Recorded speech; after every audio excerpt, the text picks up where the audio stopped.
Bismillah, walhamdulillah, wassalatu wassalam ala rasulillah wa ala alihi wa sahbihi wa man tabi'a sunnatahu ila yawmiddin. Assalamu alaikum wa rahmatullahi wa barakatuh, and welcome again to another episode of your weekly Islamic chat show, Guest of the Week, coming to you from Sharjah TV. As always, I'm your host, Ismail Bullock, and today, inshallah, we want to talk about a topic that there is not a single one of us who doesn't fall into this, and you may wonder what that is. That is sins.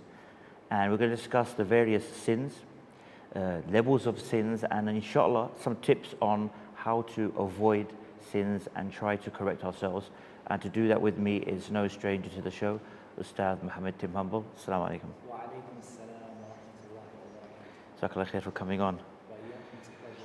So as I started, there's not a single one of us that doesn't, whether hopefully mostly minor, fall into some kind of sin. But of course, there are also those people who,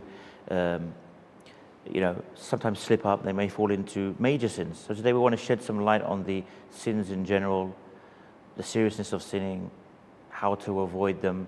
I guess some tips really, to keep away from sinning as much as possible. Alhamdulillahi Rabbil Alameen wa salatu wa salam ala abdillahi wa rasulih Nabiyyina Muhammad wa ala alihi wa sahbihi ajma'in. Amma ba'd. So, as you rightly said, the very first thing we have to start with is recognition that we are a people who sin. And we can quote the hadith of the Prophet sallallahu alaihi wasallam, "Kullu bani Adam khata wa khayrul khata'in at-tawwabun." All of the children of Adam are khata. He didn't say khata. He didn't say they make mistakes. They are constantly making mistakes. They're always sinning. Some of the narrations mention وَإِنَّكُمْ لَتُخْطِئُونَ بِاللَّيْلِ وَالنَّهَارِ. You sin all night and all day. And to recognize that we have sins and recognize that we do make mistakes, there are a couple of things that a person needs to be aware of. The first thing that you need to have is knowledge of what's wrong in Islam. Do you remember the hadith of Hudayfa radiallahu anhu when he said, كَانَ النَّاسُ يَسْأَلُونَ رَسُولَ اللَّهِ صَلَّى اللَّهُ عَلَيْهِ وَسَلَّمَ عَنِ الْخَيْرِ وَكُنْتُ أَسْأَلُهُ عَنِ الشَّرِّ مَخَافَةَ أَن يُدْرِكَنِي. The people used to ask the Messenger of Allah about good, and I used to ask him about evil because I used to be scared that it would happen to me. So a lot of people may not know the severity of a sin, may not even know that they're sinning, may not recognize how much they sin, because, for example, as Muslims, we tend to know some certain major sins, drinking alcohol, for example, relationships outside of marriage, perhaps in terms of worshipping an idol or something like that. People have certain things they recognize. This is not allowed. This is a serious sin in Islam. But there are so many sins that we're not aware of. Just for an example, look at the sins of the tongue, for example. Very easy to fall into, very severe in the sight of Allah subhanahu wa ta'ala. Whether it's backbiting, slander, lying, the kind of things that you can do 100 times a day and not even realize that you're doing it, as opposed to, for example, killing somebody, which is extremely rare that it happens and extremely difficult for a person to even contemplate, as opposed to backbiting someone, which could happen many, many times a day. Not only the sins that you do, but sins that you acquire through not doing things. So people think, well, today I didn't take riba, I didn't kill anyone, I didn't, for example, steal anything. But what about the things that you sinned by not doing? Keeping ties with your relatives, for example. Reading the Quran after Allah has given you the blessing of the Quran, and maybe you've memorized something from it, and then not reading it and not keeping up with it is a major sin. It's a major sin. The person who sleeps on the Quran at night and doesn't act upon it in the day, meaning they don't read it at night and they don't implement it during the day, is a kabira min kabair al-dhunub. One thing that came to my mind as well, the fact that you mentioned that the sins that everyone's aware of, and then you mentioned the fact that things that people say, the statements they make. And that reminds me of that hadith where Prophet ﷺ was talking to Mu'adh, and he mentioned, Mu'adh asked him, will we be judged by what we say? And then he even said to him, ثقلتك أمك يا معاذ, may your mother be bereaved of you, meaning like, as an emphasis on, or like, of course, people will not be dragged into the hellfire except by what their tongues have said. So this is a kind of wake-up call as well. And a lot of people take those things like insulting, bad language, being rude to people as something very small. Absolutely. Not just the sins of the tongue, there's something even more dangerous. And people are even more unaware of it. And that is the sins of the heart. The sins of the heart are the most dangerous of all of the sins. They are the most severe in the sight of Allah and the most dangerous. So for example, loving something with the love that's only due for Allah. Fearing something with the fear that's only due for Allah. Showing off. Showing off, people don't think it to be a big thing in your worship. But Allah said, إِنَّ اللَّهَ لَا يَغْفِرُ أَن يُشْرَكَ بِهِ. Allah doesn't forgive, meaning if you die without having repented, Allah doesn't forgive you to make a partner with Him. And He forgives whatever is less than that for whoever He wills. Showing off, the Prophet ﷺ described it as a shirk al-khafi, the making a partnership with Allah, which is hidden, people don't recognize it. So these are things in the heart, intention, and these things are so important, and people, you can sin with them constantly, like day and night without realizing. And you mentioned as well about the hidden shirk, and this is something that people always have to be aware of and trying to check their intentions, because we know that it was described as if it is like a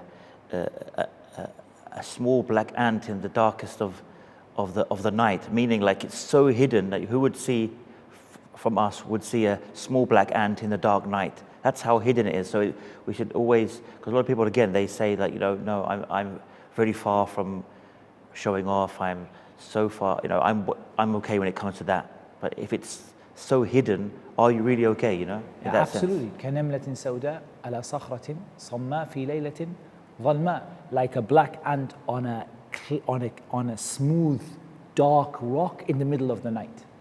It's extremely hidden, and yet it ranks among shirk, i.e. among making a partner with Allah, which is the worst of all of the sins. Of course, it doesn't take a person outside of the religion of Islam, but it is the worst of all of the sins that you can do and still remain within Islam. Of course, there's differences of opinion on this, but I remember also that even some of the scholars, they say that if you die upon that showing off, you can't actually make Toba from it, because it's shirk that you died upon. So it's not like a major sin where you could have, it could be forgiven for you. Allah could forgive it from His mercy. So that's also a big wake-up call as well, Absolutely. It's these things. So we're just talking about al-i'tiraf bid-dhanb, realizing that you have sinned. And then part of that is realizing that sins are of different levels. And we've alluded to this right now. So the worst of all of the sins is to make a partner with Allah. And Allah said, as we mentioned, إِنَّ اللَّهَ لَا يَغْفِرُ أَن يُشْرَكَ بِهِ وَيَغْفِرُ مَا دُونَ ذَلِكَ لِمَن يَشَاءُ. What this means is that if a person dies with any sin, person dies with, لَا قَدَّرَ اللَّهُ ذَلِكَ, a glass of wine in their hand, that person, Allah can forgive them without tawbah, if He wills. They're deserving of punishment, but Allah, if He wills, from His infinite mercy and generosity, He can forgive that person without tawbah, without repentance. It's a dangerous situation because the person is in line to be punished, and they are deserving of it, they are threatened with it, but if Allah wills, He can completely forgive them. But Allah subhanahu wa ta'ala has told that He will not forgive a shirk. So this is making a partner with Allah either in a major way or a lesser way. The major way is, of course, the one that takes a person outside of the religion of Islam, and the lesser way is the one which is still classed as shirk but doesn't remove a person from Islam. So this is the biggest problem that a person can have. This is something that could even, subhanAllah, cause a person to be from the people of the fire. Wal-'iyadhu billah. So after that come the kaba'ir in general, the major sins. These are the sins that Allah subhanahu wa ta'ala threatened the fire, His curse, His anger, His punishment, or He said that they are azim or kabir, that He used words to describe that they are very severe and very important sins. there are a lot Ibn Abbas radiallahu anhuma said the number is closer to 70 than 7, meaning that in some religions you have the idea of the 7 deadly sins. You have also in kind of Christianity and so on this idea of the 7 deadly sins, but actually the number of deadly sins is closer to 70 than it is to 7. Among those are the ones we know, like killing a person without right, stealing, riba, relationships outside of marriage, and so on. These are, the ones we know. But as we said, there are some that we know we're not as aware of as we should be, like sins of the tongue, backbiting, and so on, things like that.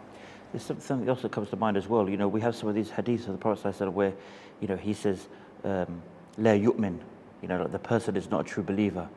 And so, some things that can seem to be simple or people fall into, like we know the hadith where he says the person is not a true believer if he sleeps on a full stomach where his neighbor is hungry, or man ghashana falaysa minna, whoever cheats us is not from us. And that's an interesting point as well, because we read these hadith and the scholars have said that when wordings are used like that, it's not from us, it's not a true believer, that this denotes that this is also a major sin. So we have these things that people fall into quite regularly, and they don't even realize, so what if my neighbor's hungry? That's not my responsibility. Or the other hadith that says whoever's neighbor is not safe from his disturbance or his annoyance. Again, a major sin, but people don't. Absolutely. They don't and that's realize. When the Prophet 3 times said, Wallahi la yu'min, Wallahi la yu'min, Wallahi la yu'min. By Allah, he doesn't believe, he doesn't believe. Now, important point to note for everyone at home, that when we hear the hadith that says, doesn't believe, or not one of us, there are 2 extreme beliefs that are not correct, and there's one correct in the middle. The 2 extreme beliefs that are not correct, one is that the person's not a Muslim at all, and that's not correct. And one that they have missed out on some voluntary deeds, and that's not correct. What is correct is that they are missing a part of their obligatory iman. They haven't become a non-Muslim, but they're missing a part of their al-iman al-wajib, the iman that they are required to have. So it's basically, another way we can say that the iman is deficient, basically. Yeah, the iman that they're required to have is deficient, because there is iman which is mustahab, recommended, like voluntary prayers and voluntary charity. But part of the iman that they are required to have, they are deficient in it. So it's a really, really serious thing that a lot of people don't realize. So if we said that, now you have to recognize the sin. There's another thing you have to recognize. You have to recognize that you have a Lord who forgives and punishes. There's an amazing hadith. This hadith, I mention it so many times, it's a profound hadith, in which a person commits a sin, and the Prophet ﷺ narrates this hadith from Allah. It's a hadith Qudusi. And Allah says, أَذْنَبَ عَبْدِي ذَنْبًا. My servant has committed a sin. And the servant says, he says, أي رب اغفر لي ذنبي. He says, my Lord, forgive this sin of mine. And Allah testifies that he has a slave. يعلم أن له ربا يغفر الذنب ويأخذ بالذنب. He testifies. And Allah says that this slave of mine knows that he has a Lord who forgives and punishes. The situation repeats itself in the hadith 3 times. The person keeps going back to that sin and keeps on saying, Ay Rabb ighfirli dhanbi, my Lord, forgive this sin of mine. And Allah continues to say each time that I have a servant who knows that he has a Lord who forgives and punishes. I'm going to hold you on that because I know you need more explanation and it's time for a break. Join us inshallah after this short break. Assalamu alaikum and welcome back. And just before the break, you started to explain that hadith Qudsi. Yeah, in this hadith, a person commits a sin and he commits it 3 times. And each sin, and the hadith indicates he keeps on committing it again and again, consistently. Each time he commits it, he says, my Lord, Ay Rabb, ighfir li dhanbi, forgive me my sin. And each time he commits it, Allah subhanahu wa ta'ala replies that I have a slave who knows that he has a Lord who forgives sins and punishes for sins. And then at the end of the hadith, Allah subhanahu wa ta'ala says to the person, even though they've repeatedly done the sin again and again, Allah says to the person, اعمل ما شئت اعمل ما شئت فقد غفرت لك, or قد غفرت لك فليعمل ما شاء. Do whatever you want, for I have forgiven you. What caused that person to be forgiven is simply that they recognize that Allah forgives and Allah punishes. That I cannot ask for forgiveness from anyone except Allah, and I am in danger of punishment from Allah. And actually this recognition is something a lot of people fall very, very short on. For example, some people, they don't recognize that Allah forgives them. So they build this picture that I've done so many bad things and I'm such a bad person, there is no way that I can be a righteous person. Maybe they say, maybe I can go to Jannah eventually, but I'm not that person. I cannot be that person who is religious and righteous and so on. And another person who says that, Allah is forgiving, Allah Kareem, Allah will forgive me, Allah will not punish me for this. Rather, a person has to balance between knowing that they have a Lord who forgives and they have a Lord who punishes. And that's between hope and fear. That kind of theme of hope and fear, it comes a lot. For example, the prophets, Allah describes them in Surah Al-Anbiya with regard to the fact that أُولَٰئِكَ الَّذِينَ يُسَارِعُونَ فِي الْخَيْرَاتِ. These are the people who race to do good deeds. وَيَدْعُونَنَا رَغَبًا وَرَهَبًا وَكَانُوا لَنَا خَاشِعِينَ. And they call upon us in hope and in fear. And they are submissive towards us. So this idea of hoping in Allah's forgiveness and knowing that Allah forgives, and fearing Allah's punishment and knowing that you are in danger of being punished for what you've done, not taking it lightly, not letting the punishment reach the level where you feel you've despaired of Allah's mercy, and not letting the mercy reach a level where you feel that you can never be punished or that nothing bad will ever happen to you. So that balance is extremely important. So if a person knows sin, and they know that they sin, and they know that Allah is their Lord who forgives sins and punishes, then the next thing that we come to is istighfar. And this is before we talk about Toba, before we talk about repentance, before we talk about sincerely regretting the sin. Just istighfar on its own is something which has an extremely large number of benefits for a person. So istighfar is the idea that you're asking Allah to cover up the consequences of the sin, to stop you getting punished for it, whether you really truly regret it or not, whether you will never do it again or whether you will do it again, whether you have really stopped or not. Those things are all better if you can do them, but just to recognize that, oh Allah, this is a sin, I did it, and I'm asking you not to give me negative consequences from that sin. That's the meaning of istighfar, because the word maghfirah in the Arabic language originally is to cover. The word ghafara and so on, it comes from that meaning of covering something up. So asking Allah subhanahu wa ta'ala to conceal the sin for you, asking Allah subhanahu wa ta'ala to wipe out the consequences of it. And if you just look at just the ayah in Surah Nuh about what happens to people who ask for Allah's forgiveness. فَقُلْتُ اسْتَغْفِرُوا رَبَّكُمْ إِنَّهُ كَانَ غَفَّارًا يُرْسِلِ السَّمَاءَ عَلَيْكُمْ مِدْرَارًا وَيُمْدِدُكُمْ بِأَمْوَالٍ وَبَنِينَ وَيَجْعَلْ لَكُمْ جَنَّاتٍ وَيَجْعَلْ لَكُمْ أَنْهَارًا. A man came to, if I'm not mistaken, Hassan al-Basri rahimahullah ta'ala, and he complained of drought. He said, my people are suffering from extreme drought, we don't have water. He said to him, Istaghfirillah, ask Allah to forgive you. Another man came and he complained that my wife can't have any children, and I don't have any kids, I want to have children. He said, Istaghfirillah, ask Allah's forgiveness. Another man came and complained of poverty and difficulty, and he said, Istaghfirillah, ask Allah's forgiveness. Some of his students asked him, they said, why have you said to each one of them, ask Allah's forgiveness? He quoted the same ayah, and he said, the meaning of which is, and I said, Nuh said to his people, ask Allah's forgiveness. Allah is Ghaffar. He's always forgiving, perpetually forgiving. He will send down rain from the sky.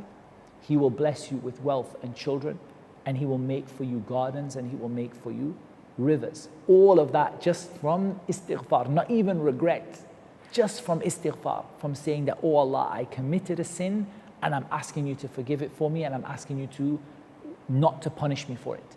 Just that alone. In fact, more even stranger than that, or even better than that, is the hadith of the Prophet ﷺ, in which he said that if it were not for the fact that you sinned, لَذَهَبَ اللَّهُ بِكُمْ, Allah would have taken you away, got rid of you as a people.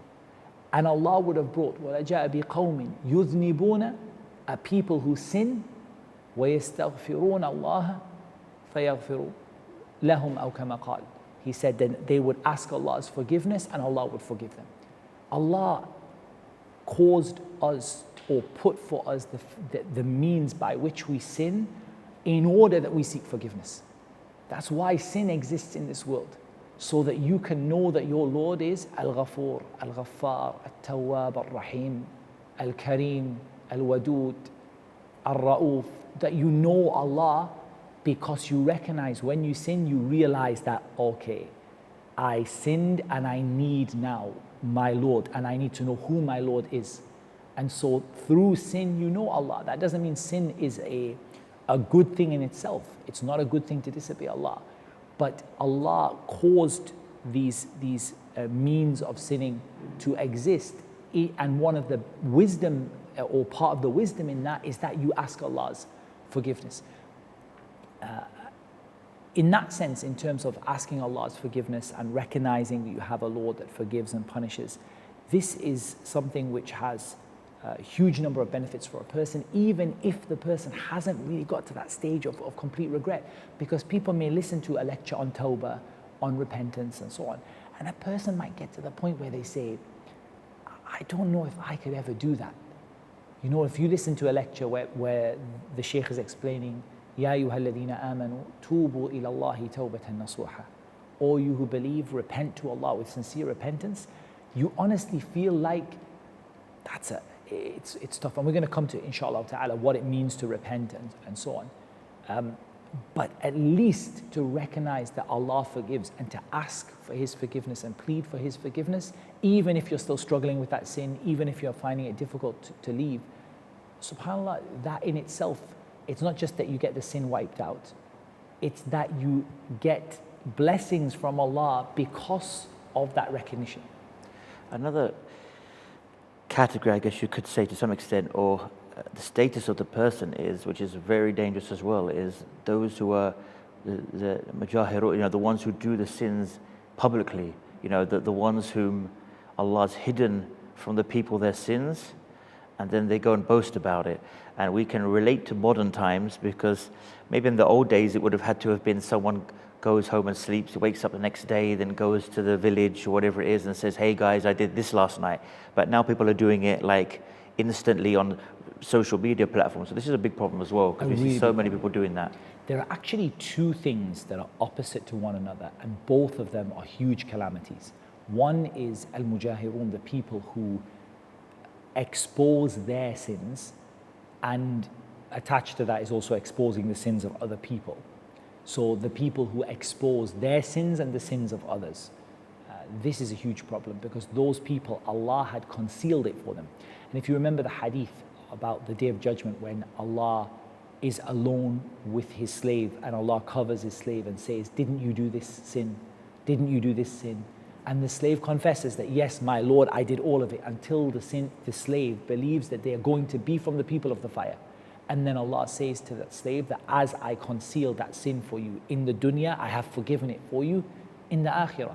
This issue of concealing a sin and then people expose it. And worse than exposing your own sin even is exposing the sins of other people. And sometimes with social media, it's both of those two things together. Pictures, people being proud and even openly disobeying Allah without, it used to be that people would disobey Allah in the darkness of the night, in the most remote place, But people, subhanAllah, will not find it a problem to disobey Allah and to share that with thousands and thousands of people. So it's a huge problem to expose your own sins and to expose the sins of others. And we know as well that there's hadith that mentioned that whoever makes sitr, whoever covers the faults of the Muslims, that Allah will cover his faults. So this is another thing, and we see people the opposite. They're rushing to. The opposite is there's a mafhum khalifa here. There's a reverse understanding that if Allah has promised to conceal the one that conceals, so Allah subhanahu wa ta'ala has also promised to expose the one who exposes the sins of other people. That's all on one side, but there's another side, which is that those people who have good deeds like the mountains, they come Yawm al-Qiyamah and they have good deeds like huge, vast mountains of good deeds. But they are a people, إِذَا خَلَوْا بِمَحَارِمِ اللَّهِ انْتَهَكُوهَا. They are a people who, when they are alone with what Allah made haram, they do it. Now, someone might say, hold on, didn't you just say that if you do something in private and don't expose it, Allah will forgive you for it? So what is the understanding here? The understanding here is the person who cares about not sinning when people are looking, but doesn't care about not sinning when Allah is watching them alone, subhanahu wa ta'ala. So for example, a person, all of us commit sins in private, all of us commit sins in public. That's the nature of Bani Adam.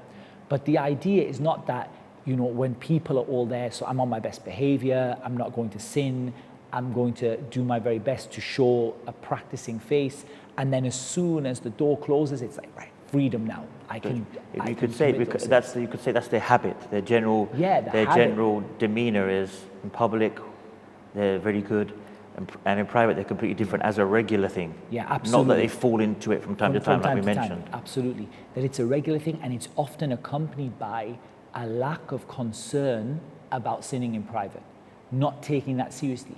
So this is, if you think about the idea of ihsan, and ta'bud Allah ka'annaka tara fa in lam takun tarahu fa innahu yarak, that you worship Allah as though you can see Him, and even though you can't see Him, you know that He can see you. The idea of knowing that Allah is watching you and knowing that Allah can see you, a person who has that constant sort of relaxed attitude that, it doesn't matter what I do when it's in private, it's like the person is not recognizing that Allah subhanahu wa ta'ala sees them, or is not taking it seriously. For them, what people see is a big concern, but what Allah sees of them in private is not a big concern for them. So habit, constant habits of doing sins in private, and likewise not worrying or not taking concern over the sins that you do in private. That's kind of the opposite side to the mujahirun, who are exposing their sins in public. And so the Muslim is someone who doesn't expose their sins in public or the sins of others, and tries their best not to sin in private. And when they do sin in private, they take that seriously, and they consider it to be just as serious as the sin that is done in public. And if you can gather between those two things, then this is what will bring the forgiveness of Allah subhanahu wa ta'ala. Something, because you mentioned the hadith, the fact of the person who has mountains of deeds that just due to the fact that when they're alone, they don't guard the boundaries of Allah. It reminded me of I'll have to stop myself now for a break. So we'll come back after this short break.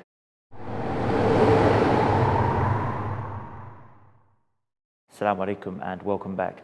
Just before the break, I was mentioning, and it's going slightly back to the first part of the show, but there's a connection there. We mentioned in the first part the fact that those sins that we make on our tongues, insulting people, backbiting, and this kind of thing.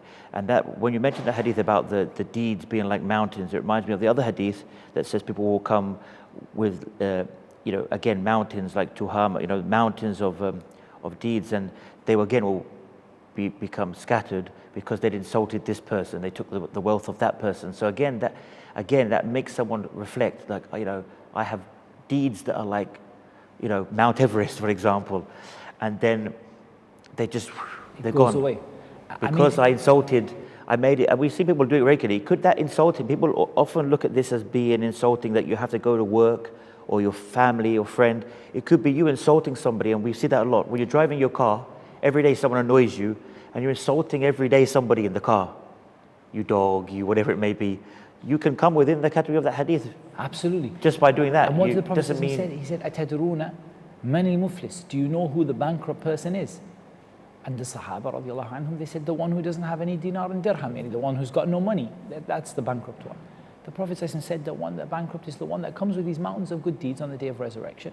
And وَقَدْ شَتَمَ هَذَا وَضَرَبَ هَذَا وَأَخَذَ مَالَ هَذَا. He had insulted this person and hit this person and taken this person's wealth. Each one of them comes and takes some of those good deeds.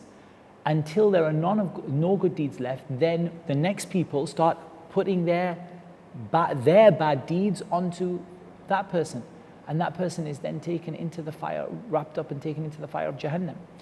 It reminds me of a hadith which is really important about minor sins, or sins that people think are minor. The Prophet ﷺ, he said, إِيَّاكُمْ وَمُحَقَّرَاتِ الذُّنُوبِ أو كما قال. He said, beware of the sins that people think are insignificant. فَإِنَّهَا أو فَإِنَّهُنَّ يَجْتَمِعْنَ عَلَى الرَّجُلِ حَتَّى يُهْلِكْنَهُ.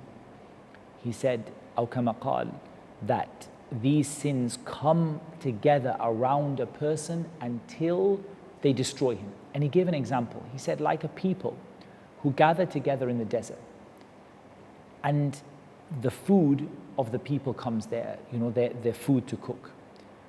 And so each person goes and brings a twig. فَهَذَا يَأْتِي بِعُودٍ وَهَذَا يَأْتِي بِعُودٍ. This one brings a twig, and this one brings another twig, and this one brings another twig, until they have a huge pile of twigs, and then they make a huge fire, and then they cook the food that they have brought. So these little twigs are the muhaqqarat al-dhunub, those things that people, they make tahqir of it. They say, this is just a small thing, it's tiny. Why you don't give me a hard time over these little sins? These little sins are what builds a big fire, especially the fact that the minor sin that you do repeatedly and habitually becomes a major sin. Any minor sin, even if it's the tiniest little thing, it could be the most insignificant sin, but if you do it habitually, it became a major sin. And that's the principle, that there is no major sin with Toba, i.e. Toba wipes out all of them, and there is no minor sin if it is done habitually and consistently. It becomes a major sin. So I think that maybe leads us into the topic of Toba. Toba is something, at least sincere Toba, is something a bit more than what we've spoken about so far. And really, to understand what sincere Toba is built upon 4 fundamental pillars. The first of them is regret, that you really feel complete sadness and regret for what you've done. And you actually feel that it pains you, to think back and think, I did that. It really hurts you to feel that. The second thing is to stop doing the sin, so that you're no longer doing it on a regular basis, or you're no longer practicing it or doing it, falling into it. The third thing is to intend never to do it again. Doesn't mean you'll never do it again, but you intend never to do it again. And the fourth is that if your sin is connected to the rights of creation, then you make up for that sin by asking their forgiveness, by returning what you had taken, by making dua for them, according to the situation. So let's say a backbiting as an example. So backbiting relates to the rights of creation. So it's a sin towards Allah, and it's a sin towards that person. And this is really dangerous because it's not dependent upon Allah's forgiveness alone. A sin that you do between you and Allah is dependent on Allah's forgiveness alone. Like if Allah forgives you, you're forgiven. But backbiting and the other sins that infringe on the rights of people are sins that that sin is not dependent upon Allah's forgiveness alone. It's dependent upon Allah's forgiveness and the forgiveness of the person whose rights you infringed against. So if we look at backbiting, the first thing is the person really regrets it. They say, astaghfirullah, it really, I really wish and I had not done that. And I hope that if the chance comes again, I would not do it. They stopped doing it, so they said, I'm not going to do that. Even if they're in the middle of the sentence, they stopped. They made a firm intention, inshallah, I am not going to fall into this backbiting again. And now they try to make up for it. How do they make up for it? First of all, they mention that person in a good way. So the people they mentioned that person to in a bad way, they mention that person in a good way and say, I had said something about that person and I was wrong. They're a very good person. May Allah bless them. And so They make dua for them. They go to the person and apologize without necessarily mentioning what they said. It's not necessary to say, I called you this or I said this about you, but to, for example, to say, you know, all of us fall into times where we say things and we don't really realize what we've said. And I was speaking the other day and I had said something, and when I said it, I realized you wouldn't have liked it. So please forgive me for that. And if someone asks your forgiveness, you should forgive them, because Allah said, فَلْيَعْفُوا لِيَصْفَحُوا أَلَا تُحِبُّونَ أَن يَغْفِرَ اللَّهُ لَكُمْ. Pardon and overlook. Do you not wish that Allah would forgive you? So this issue of tawbah, returning back the right, making up for what you've done, undoing the damage that you've done, asking for the person's forgiveness without making problem. The scholars sometimes mention, if you really think that the problem is going to get hugely worse, you can avoid asking the person's forgiveness, but you must make up for it with dua and charity on their behalf, and doing things to really, make up for what you did. And the amazing thing is, if you can fulfill these conditions, and some of the scholars mention a fifth one, and they say the fifth one is that the tawbah has to be fi zaman tawbah, in the time where tawbah is accepted. Because there are two times when tawbah is no longer accepted.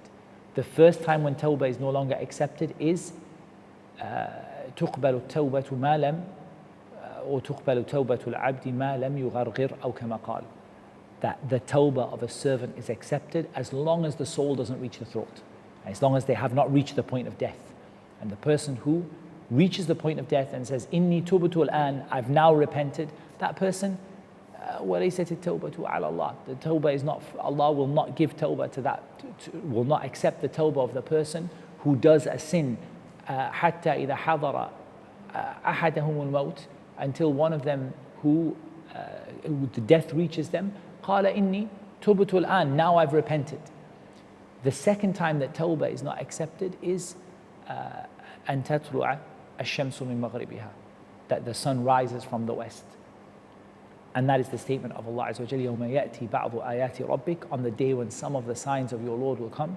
لا ينفع نفسا إيمانها لم تكن آمنت من قبل أو كسبت في إيمانها خيرا. That on the day when some of the signs of your Lord will come, Iman will not benefit a person if they had not had Iman before. So Tawbah, the door of Tawbah is open, like it is in the Hadith, that the door of Tawbah is open until the sun rises from the west. So these two things mean that if we have to make Tawbah quickly. Now Allah subhanahu wa ta'ala alluded to this when He said subhanahu wa ta'ala, إِنَّمَا التَّوْبَةُ عَلَى اللَّهِ لِلَّذِينَ يَعْمَلُونَ السُّوءَ بِجَهَالَةٍ ثُمَّ يَتُوبُونَ مِنْ قَرِيبٍ فَأُولَٰئِكَ يَتُوبُ اللَّهُ عَلَيْهِمْ. The people who will Allah, the only people Allah will accept their repentance are those who do evil out of ignorance. And all evil is out of ignorance. You do evil because you don't know Allah, you don't know Allah's right. And then they repent min qarib. They repent. Some of the scholars said the word qarib here in the near time, some of them said it means before death. And some of them said it means quickly. But actually, the two of those are actually the same thing, because nobody knows when they're going to die. And so if I said to you, you must make tawbah before you die, you could die before the show ends. But unfortunately, many people they have that outlook, don't they? That, I'm 20, I'm 30, I'm 40, I've got plenty of time. Yeah, absolutely. But obviously that's not the case. So sometimes when you read that opinion in tafsir, that min qarib in the ayah means before death, so it's okay, Allah's going to accept my tawbah as long as I do it before death. I'll schedule it for 20 years from now. But in reality, neither you or me have a guarantee that we will last the next 5 minutes till the end of the show. We don't. And even many of those who do reach to an old age, sometimes they just drop dead, don't they? Or they don't wake up from sleep. So you can never, say to yourself, I'm going to schedule it, because you never know. It's not like, yeah. And so min qarib, either way, means right now. You make tawbah straight away. These are the people Allah accepts their tawbah. And the most amazing thing is, if you do this, Allah subhanahu wa ta'ala, He said, أُولَٰئِكَ يُبَدِّلُ اللَّهُ سَيِّئَاتِهِمْ حَسَنَاتٍ. These are the people that Allah takes their evil deeds and turns them into good. And just thinking about the ayah at the end of Surah Al-Furqan, which sins was Allah talking about? Allah subhanahu wa ta'ala talked about those people who supplicate, they make dua to other than Allah. And those people who kill a soul without right.